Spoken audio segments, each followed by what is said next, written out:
And even as we do, let me remind you that when you're thinking about pursuing your dreams, every goal set and every milestone achieved, there's a partner who stands with you, steadfast, unwavering, not going anywhere.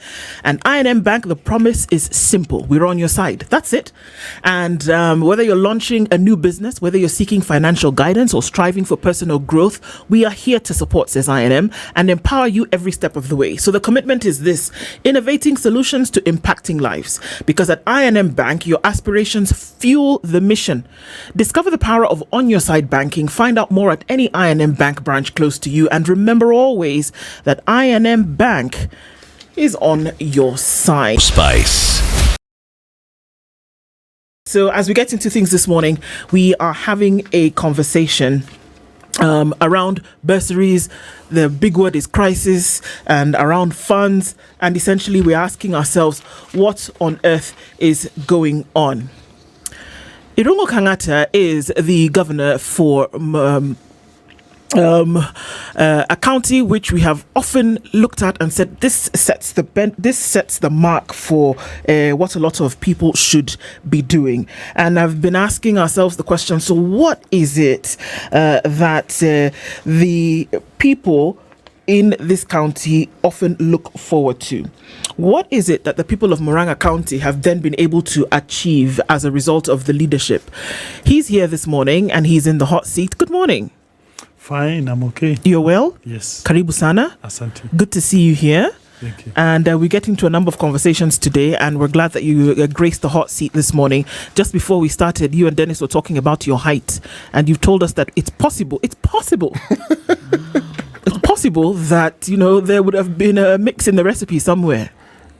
The somewhere first time I'm meeting there's a recipe somewhere. That somebody added salt where they should have added sugar. Yeah.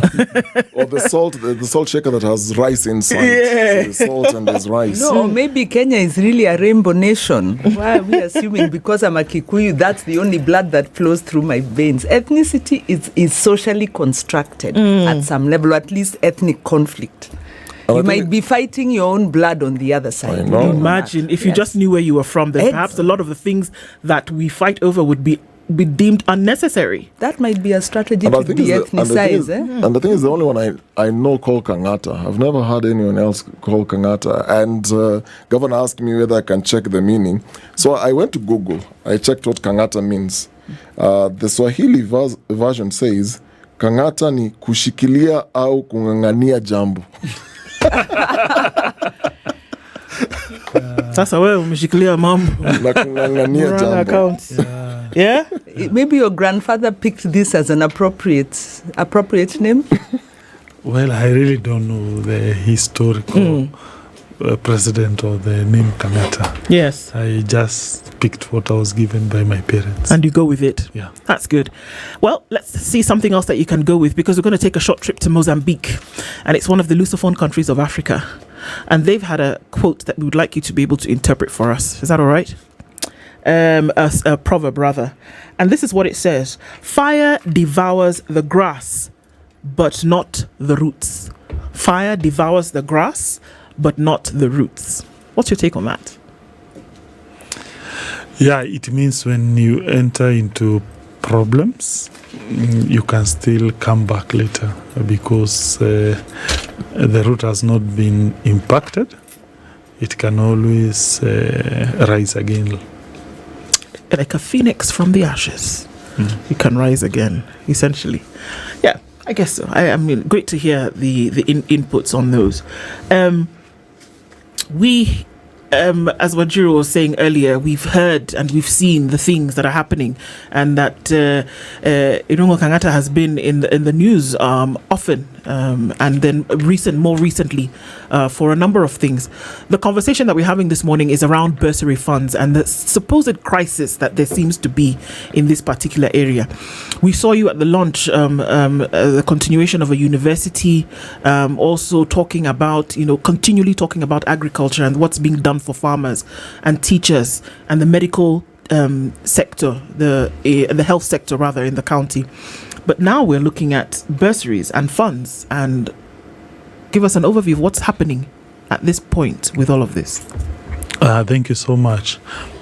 the education level that is devolved is pre-primary education. Yes, the ECDs.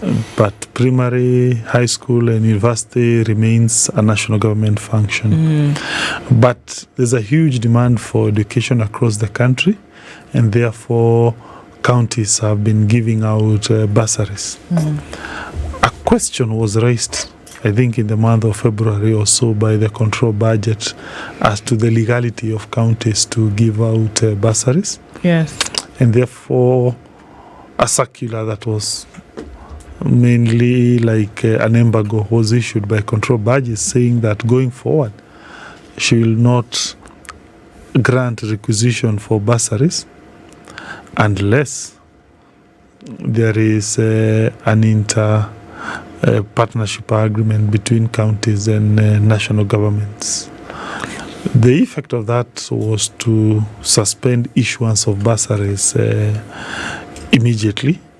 There was no transition period, and that definitely plunged the issuance of bursaries across the country into some major problems.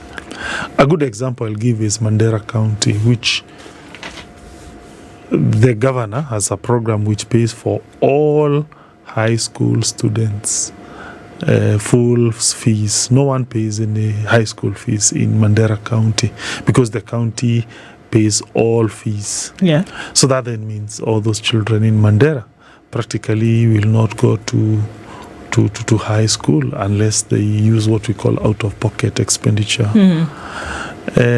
Again, there was a legal question raised that is bursary really performing a national government function? Some argued no, this is a form of welfare, which is outside the purview of national government. Second issue was counties have been giving bursaries for the longest of period, 12 years. Yes. Why now? Thirdly, no notice was given. When my sister here went to have CDF declared unconstitutional, the court in its wisdom gave CDF a transition period. The same logic applies whenever you are dealing with government funds. Even if you find them unconstitutional, there is need to give those institution times to transit. But this one, there was no transition. It was just an immediate freezing. And finally, for purposes of clarity, before you go to and finally, the sister that you mentioned is Wajiro Gikonya. She is the lead petitioner who took the case of declaring a CDF unconstitutional to court. And we won. And we won 5 times, no, 4 times. Yeah. But the illegalities advanced by our parliament continue. And of course, I think that will leak into this conversation that we will have today. Yes. Before we then go back to you and finally, Governor. Oh, there is an issue that most counties that give bursaries, there's a law passed by the respective county assembly. Then a question then comes: can a circular torpedo a law? Because a law passed by a county assembly is a law. In law, there is what we call presumption of acts of parliaments as being constitutional unless declared otherwise by courts. The best course of action would have been, from where I see it, is for, like the way she had done, a person going to court, declaring, for instance, Murang'a County Assembly Act as being unconstitutional, and then once that is vacated, then Murang'a stops issuing bursary. But making an interpretation as an officer that no, this act is unconstitutional. Making that no, we it can't. Stops from tomorrow. It stopped from tomorrow.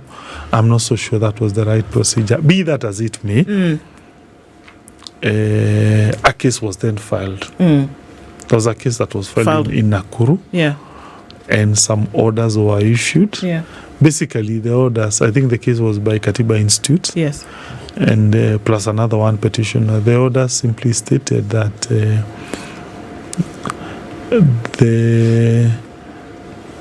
circular by control budget needs to be upheld, and therefore Murang'a and other counties should not process bursaries.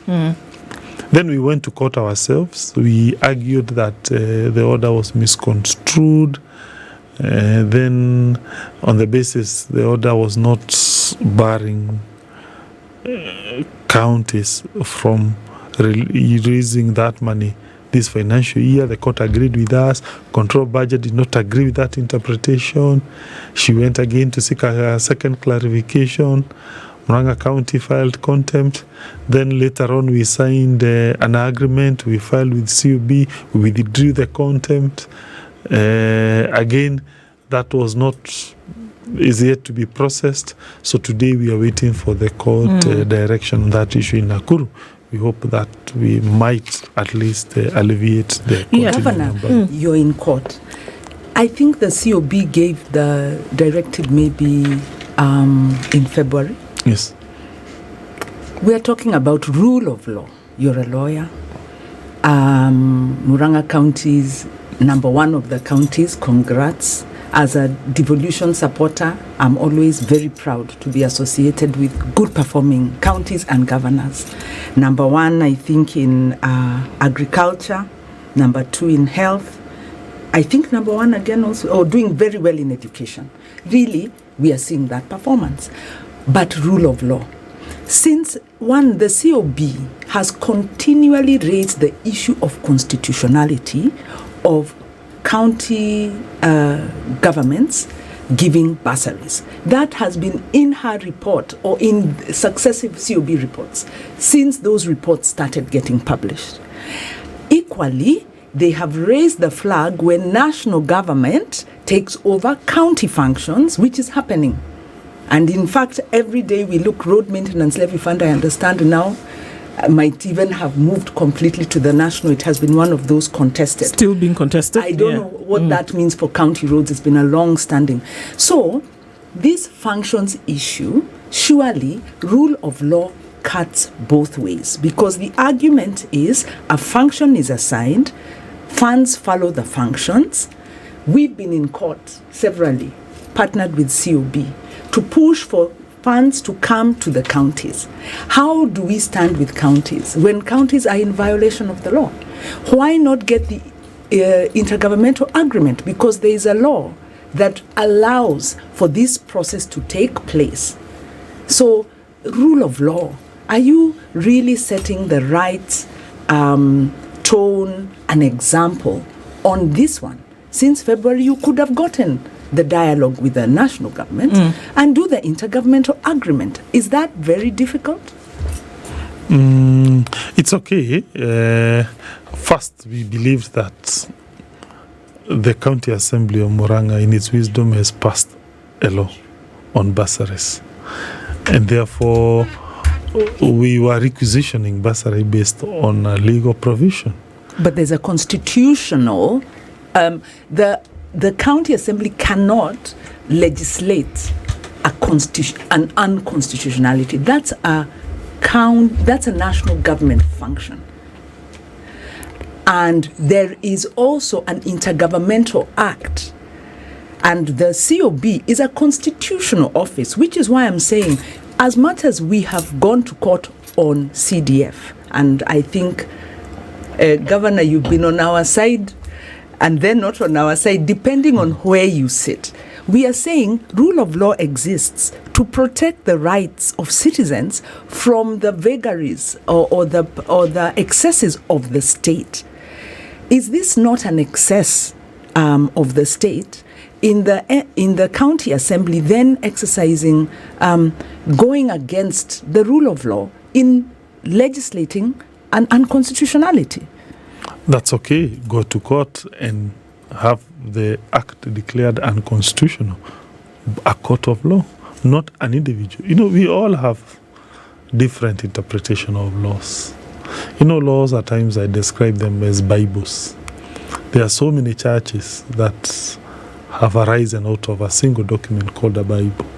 But we believe the authority of interpreting a Bible is the pastor. The same logic applies when it comes to law. you believe that Murang'a County Assembly has no legal power to legislate on bursaries. I believe or otherwise. Not bursaries or for whatever. to fund a national government function. Fine, it's okay, assuming you are correct. I have an alternative view. So you go to court. You have the act declared unconstitutional.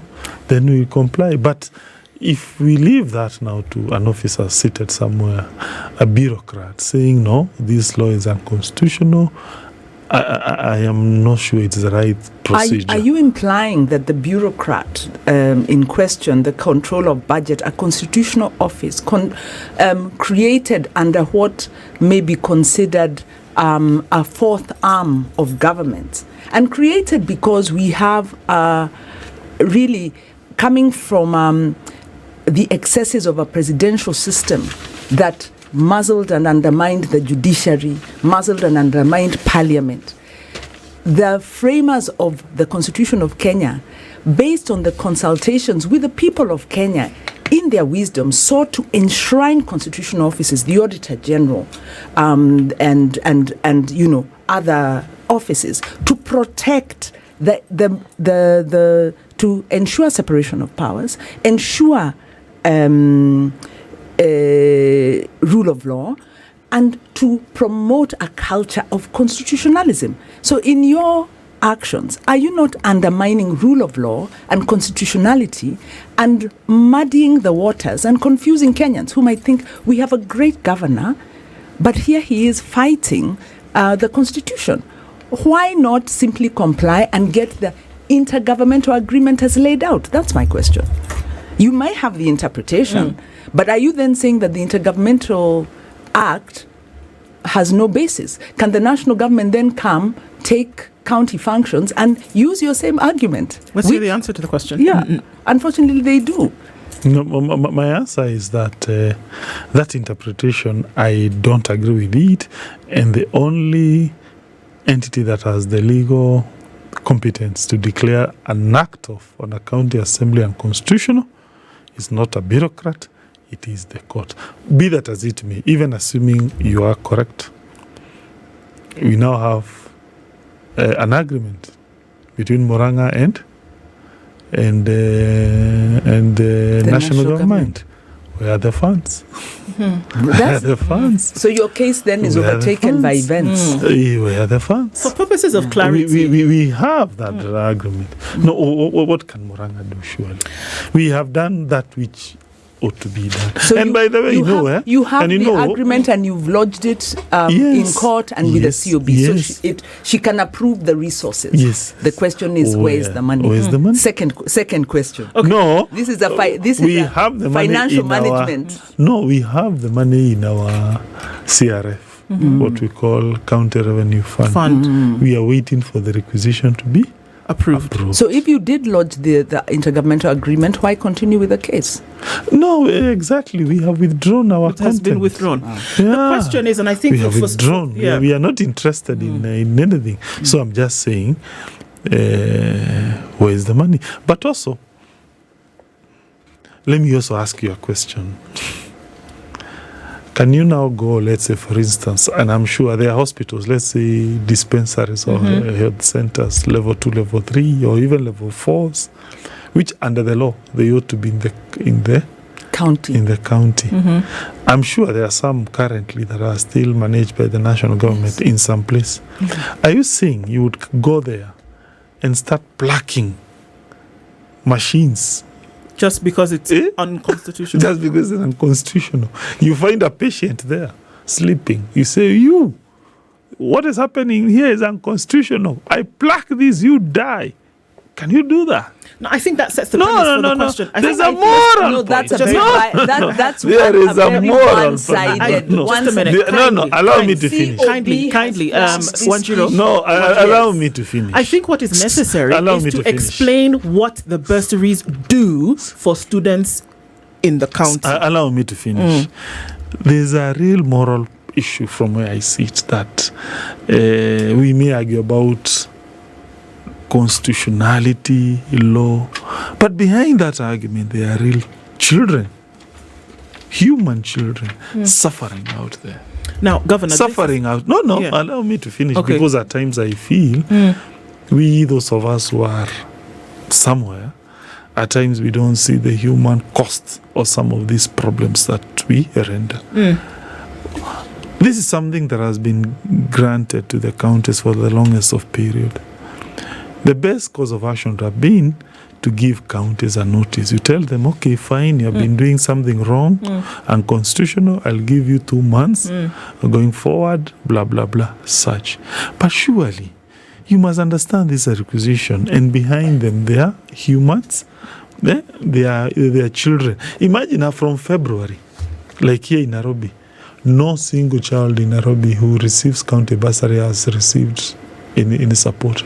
Muranga has a program that I found called Nyota Yetu. It was even started by the former regime, where orphans and children were being educated from Form 1 to Form 4, fully sponsored. They are currently at home. And not because the county does not have funds, just because of this dispute.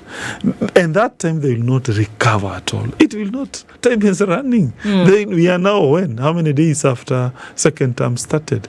They are at home. Even if we resolve this issue, those children will have lost 1 or 2 months. Okay. So I'm trying to argue that. I understand, but I need to make this clarification, because there are folks who are hearing this, but there is no clarity in terms of where this money goes. Please, the bursaries that are sent out to these children for school, that is now in contention, what does it cater for? These are children in primary school? These are children in high school? These are the ECD level? What does it cater for? High school mainly. These are high school mainly, right? And obviously we know that there is no free education per se. That is still a myth. So it takes care of essentially the bit that you're asked to pay for that capitation does not cover, right? You're asking a question. Yes, I'm asking. Is that the case? I'm asking. Yes. Is that the money? Is that what the money goes Yes, to? yes. It takes care of the windfall that capitation does Yes. not cover. Yes. And the gap here, how much are we talking about in terms of a gap usually? Because It depends. If you are in day school, on average, per term, that's about 5,000 or 4,000 per term. right. What does CDF do in this If picture? you are Hang on, in, 1 0. if you are in boarding, Yes. per annum, that's about 40,000. Okay. Or let's say 50,000 per Okay. annum. The capitation So now- for boarding is how much? I'm not so sure. I'm referring to the out of Okay. pocket To expenditure. the out of pocket shortfall. expenditure, By because the there are other parent. things that need to be taken care of. Yeah. Right. So we have the bursaries that come from county to take care of this. But then we also see that members of parliament are dishing out checks at the beginning of every school term, more or less, that range between 1,000 to 7,000 shillings. So it would appear as though there is a duplicity of effort here, and there's also a duplicity of revenue that is going to the same students. So there's money coming from NGCDF, there's money coming from county bursary, there's money coming from wherever else, and very simply put, it shouldn't be. So would you see that there would be some sense in what the COB was saying when she says, hang on a minute, this actually should not be happening, because according to the constitution, it should run in this manner, but it isn't. Is there sense in that? That the county should not be the one paying this windfall? Because there are other funds. Because there are funds coming from NGCDF. We even have a president's fund, for goodness sake. There are so many things that are happening at the same time. So the county funds essentially should be doing something else. They are never enough. The funds are never enough to do that something else, or they shouldn't be going. If they were not going to this bursary, which there are other funds that should handle, shouldn't then they be able to cover for other things? And should our leaders not sit together? County sit. You know, the County Government Act anticipates the governor will set up an intergovernmental forum. I forget how it's phrased. I think it's section 41. I can't remember. where political leaders are supposed to engage around the county government plan and budget. And because our devolution is framed on the basis of consultation, cooperation, and coordination, not adversarial. This is not a competition between national and county government. It's not a competition between parliament and senate. These people are supposed to work for Kenyans and are supposed to cooperate.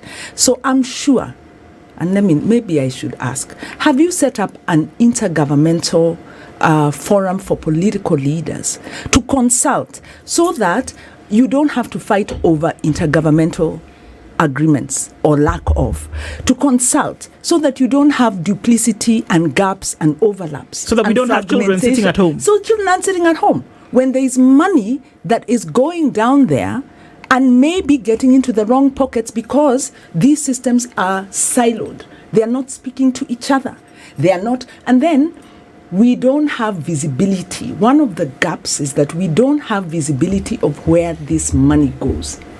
We don't have consolidated evidence reports. So, Governor, yes, you're fighting a worthy fight. All students should be in school. No child should lose a day. But could this money be going into other pockets? Okay, first, that forum was declared unconstitutional. It was if I'm not wrong, it was an act of parliament that was enacted through the effort of Sang when he was a senator. The act, yes, but the provision in the CGA is to be operationalized by the county government. That is the law that the county should be enacting. The illegality was that the national, I think it was a Senate Act, the Senate was then deemed it cannot enact this provision for counties. So the county assembly should be the one setting it up. And in fact, it's a governor's forum. It's okay. Be that as it may, the point is, what CDF give as bursaries is never enough. There are huge gaps of funding, and education being such an important endeavor, there's a huge public push for counties to support bursaries, which then makes it somehow important for counties to come in and support bursaries. It would be to our own interests, by the way, if those funds were redirected to other needs. Of course, we have so many other needs. Yeah. But education becomes such an important endeavor that no one can ignore. And therefore, just like Waswahili say that kidole kimoja hakiwi chawa. The MP pushes, the governor pushes, and yes, there is a good point of maybe a better coordination would be important, particularly to ensure you don't have certain beneficiaries getting everything from every member from parliament and the county. Yeah. I support that. It makes sense. But I can tell you, if members of parliament were told just to handle that, the gap is still too large. And I can tell you some counties. You know the current CS for sports, Salim Vuri, his greatest legacy in Kwale was educating children. Yes.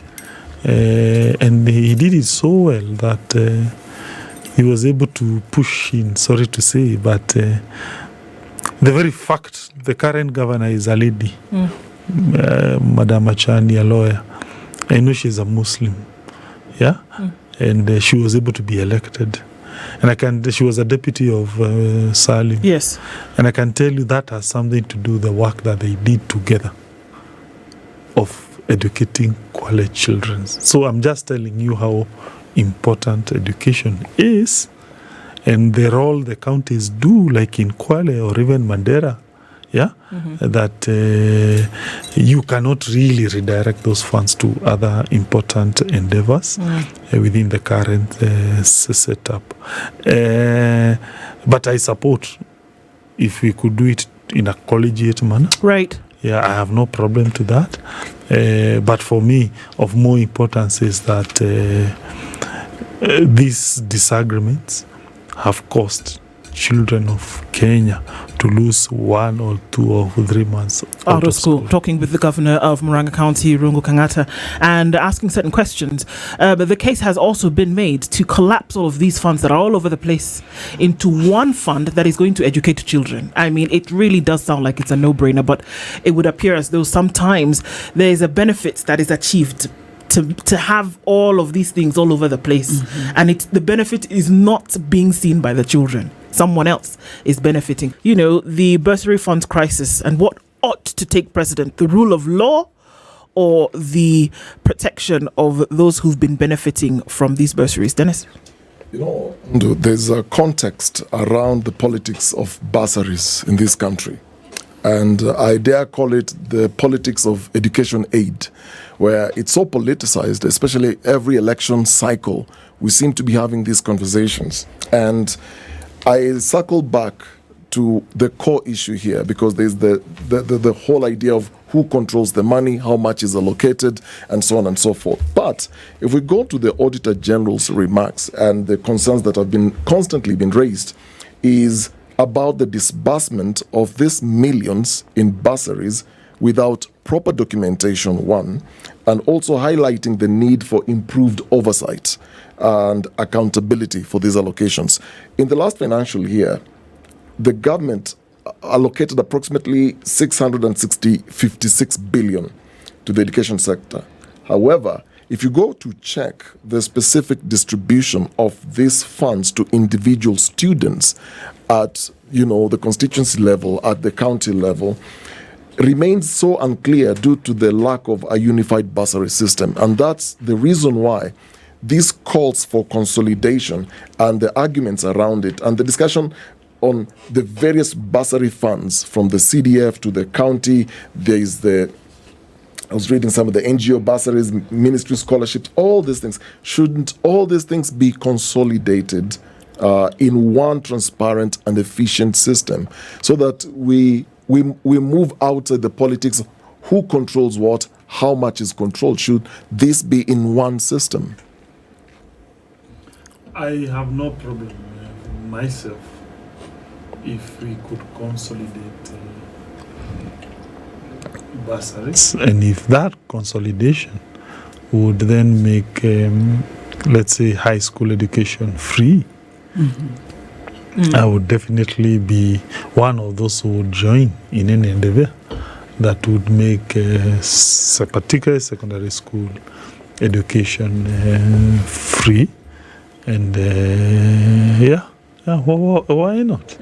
Maybe what we might need to check is whether that basket, once consolidated, will be enough to achieve truly free high school education. I don't know whether that much have been done. But I'd be very interested to see whether that is possible. Yeah, because I think the things that we see, unfortunately, are symptoms of a problem that started a long time ago. Because if we're asking a question after the fact, that in terms of the money that is being given, and we would assume that when a budget is being done, 656 billion shillings, we're assuming that when that budget is being done, all of these factors have been taken into consideration, and they've said, okay, you know what, in order to have education run from here to here, this is the amount of money that we need. The processing of the process begins, and they say, yeah, and then they say, yes, we will allocate you this money. So if we start to have to ask the question after that, actually, if we were to collapse all of these funds that we see all over the place, would this money be enough to then cater for the windfall? But my question is, why don't we say in the very beginning that even this 656 billion shillings that we put towards education, understanding that not all of it goes towards paying for tuition and such, but that all of this extra money, which is clearly available, that goes towards bursary and also goes towards the duplicitous nature of giving out funds, if all of that money is put into this one fund, I think we would be amazed at the miracles that could actually happen. Can I just jump in there on two grounds? One, this idea of harmonization is not a new discussion. No, it's not. And not only is it not a new discussion, but the proliferation of funds and the fragmentation of funds has been increasing. It's very political. It's also got a lot of interest, because everywhere there is a fund, you can rest assured there is administration, those benefits are accruing to certain people. So the larger question becomes is, how do we get accountability in these funds? Because in 2000, and I think it was 2006-07, KIPRA did an assessment of funds, because funds really started in this country. There were always funds, but major funds started with the reforms of the local government in the 90s, and then under the Kibaki administration, the direct funding mechanism started. And the audit by KIPRA, we also did an audit as civil society. We saw there is duplication in terms of administration, of course. There is double funding in terms of funds going, one fund, 3 funds can go and do one job, because we're not auditing on the ground. There is lack of incrementality, there is lack of impact. So really, we are talking about a lot of waste and a lot of cartels. Or rather, a lot of corruption around where this money is going. We met again with Parliament in around 2018, before we went to court on the division of revenue. And we asked the question again, why aren't counties getting money? There's all this fragmented money, can't it be consolidated? And the staffers of Parliament, who are technical, many of who are technical experts, said, where is the audit of where this money is going? And they were saying, especially CDF at that time, they were saying, audit this money, because this money is going into private pockets. The last point, as we continue this proliferation, the IMF then comes into the picture. And we come into fiscal consolidation, and they begin to slash social spending. So it's possible part of this squeeze, I think it's not even possible. Apart from Kenya Kwanza backward policies of privatizing things, they promise to do bottom-up. Governor, I hope when you meet with your party leaders, you tell them that you've betrayed the people. Bottom-up is not slashing money that is supposed to help Kenyans. Then IMF comes to compound issues. So really, Governor, we are saying USAID is pulling out, so this kind of free money that Kenya's been having is disappearing. Kenyans are overtaxed. Children need to go to school. People need health education. Things have to change. We can't continue this political infighting. Really, we don't have the luxury. So what are our political leaders going to do to deal with the root cause of the problem? Okay, let's go to that. I think the idea of a bursary is usually based on the notion that we don't have enough money to give to all students.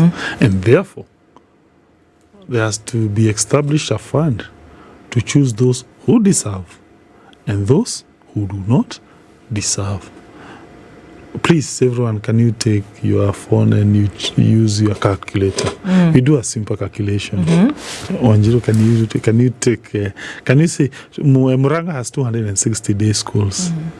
On average, each has 200 students. Yes, multiply by 10,000. Tell me, how much is that? 260 multiplied by 200. Half a billion. See? For you to give free day school in Muranga, you need half a billion. Isn't it? Right now, so now, the bus, we have 7 constituencies in Muranga. Yes, but half a billion. Hold on. Allow him to clarify that. Each, I think, bursary kit is about 50 million, if I'm not wrong. So multiply by 50. 50 Sorry, million each- times 7 is Each 350 million. CDF now. CDF is how much in total in the county? No, on average, each constituency allocates 50 million for bursaries. For bursaries. 50 million for bursaries. But Yeah. I mean, the quantum of CDF is much larger. No. See, I'm saying, let's say Kiharu constituency or Kangema or Katanga or Kandara. Each MP, I think the limit is about 50 million. So 50 million times 7 is 350 million. 350 million. Okay. That's 0.3 B. So that means So there's the 230 B left uncovered. yes. So there's a funding deficit of how much? It's 230 billion. 230 billion. Million. Million. Million. Yeah, Million. 230 Million. million. 230 million. So even if, and you see, And then there's and you see there's the we national have, government. Just It's hold not on one SS zero. Just let him finish this point, FDC. please. so meaning, if MPs were just to say we only concentrate with this school, they would only give 350, there'll be a funding deficit of 230. to 30 million. And Then national government is now, giving. National government. No, they don't. No, but national government has the funding secondary school. I don't know what it's called. It used to be the SSEB. No, they have like a small. It has no. It's 10,000. It is no one 10, even 20,000. no one even notices it. Okay. Yeah. So I'm talking of practical money within the grassroots. You are yet to go to high school. No, to boarding. To boarding. This is day school. This is day school. Assume Murang'a County government decides to join in that effort. We look for 250. Yeah?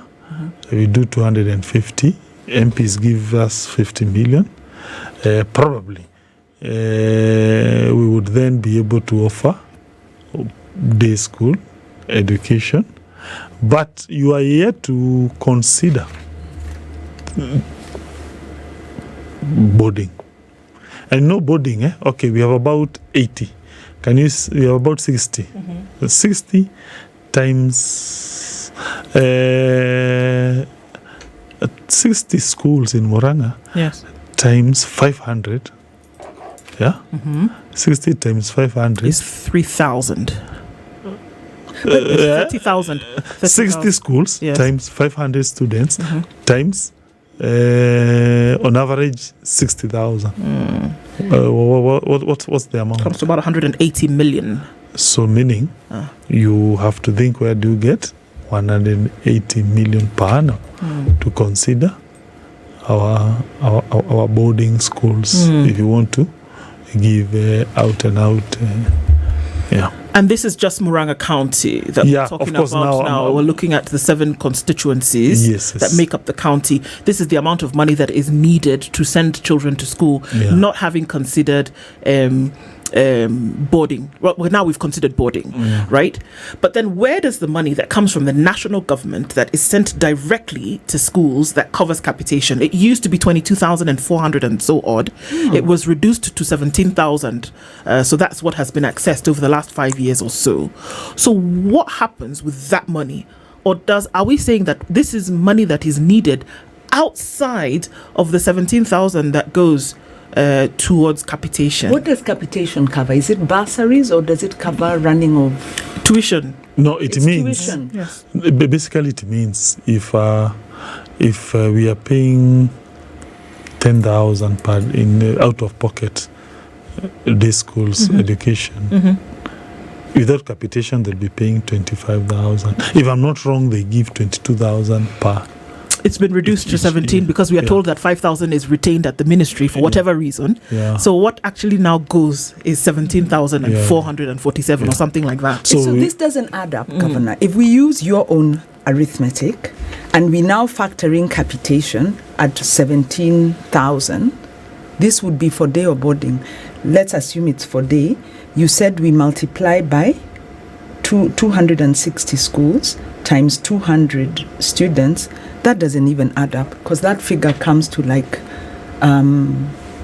almost 900 million. That doesn't make sense.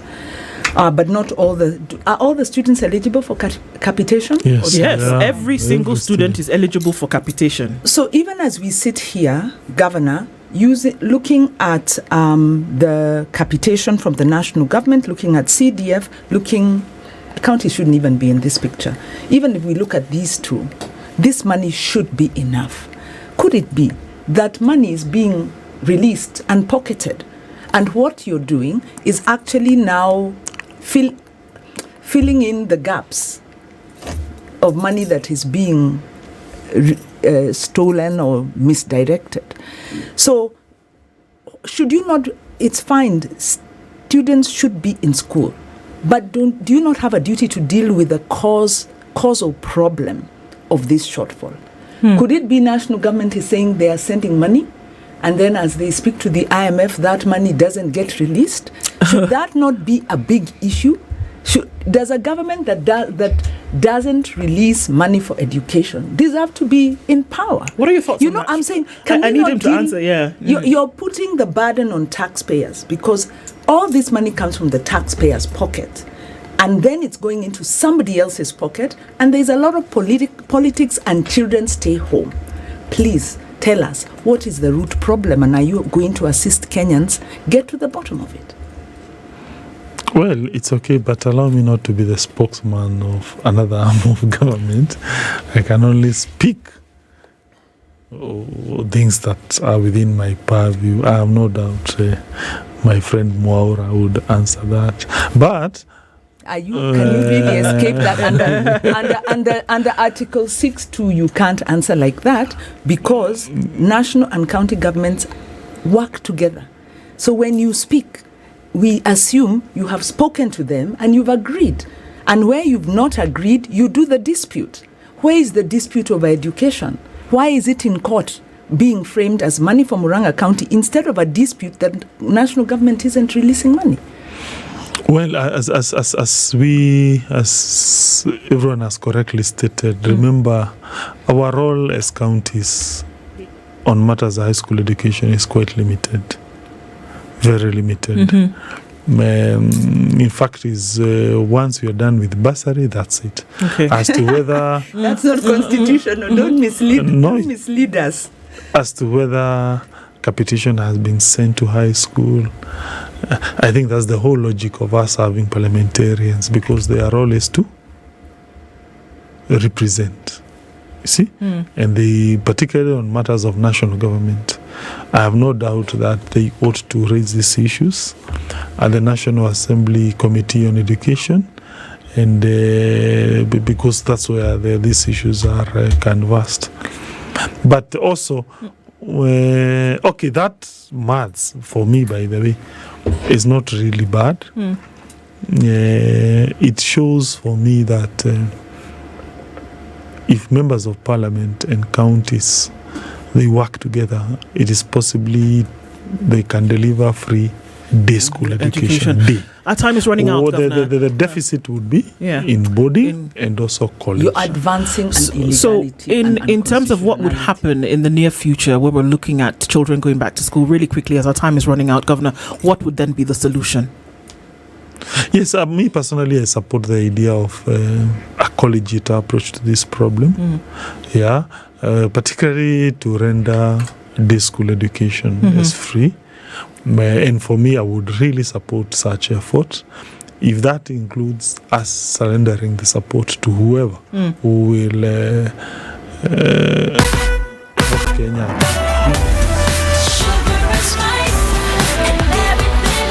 In Murang'a, for instance, see this money we are fighting for. We are headed towards that direction. How? Because I have told the high school, the teachers, secondary school, give me number 1 to number 10. Yes. I pay full. Yeah. Anyone who comes number 1 to number 10 in all these schools in Murang'a is educated fully by the county.